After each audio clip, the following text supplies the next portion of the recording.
Representative Seifert, I want to talk about immigration and diversity and what people may not know outside of the metro and the diversity that you grew up with and that we're still seeing in southern Minnesota, western Minnesota.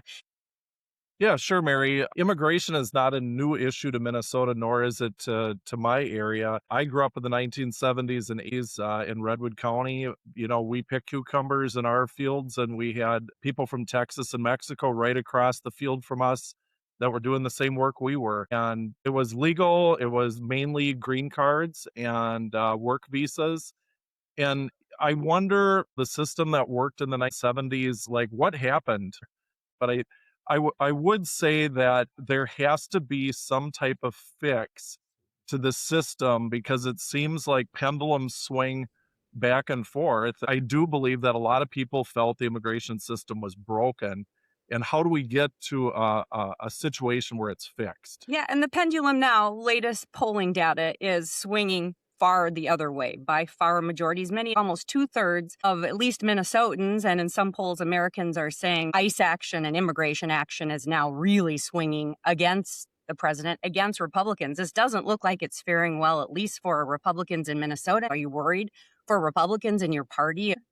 Well, I think in Minnesota it's unique right now because we don't have the cooperation that Minnesotans want local law enforcement to cooperate with the federal government and get this figured out.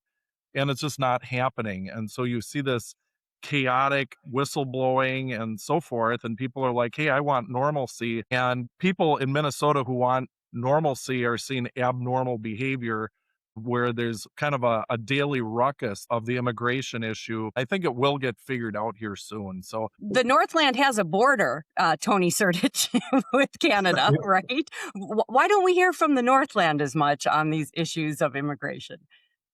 Well, I guess Marty's really focusing on, isn't it bad that there's some mostly moms and grandmas blowing whistles at law enforcement as they're trampling on our civil rights and our Constitution? I'd rather focus on less on the disruption that is happening from citizens who are pushing back against clear constitutional violations and really focus on masked secret police who are going above and beyond what they're supposed to do with the law. 2 people got killed. That is the issue.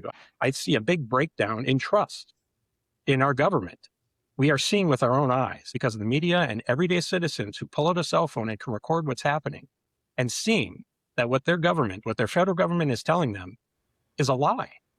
And that, I think, is the breakdown that's happening here.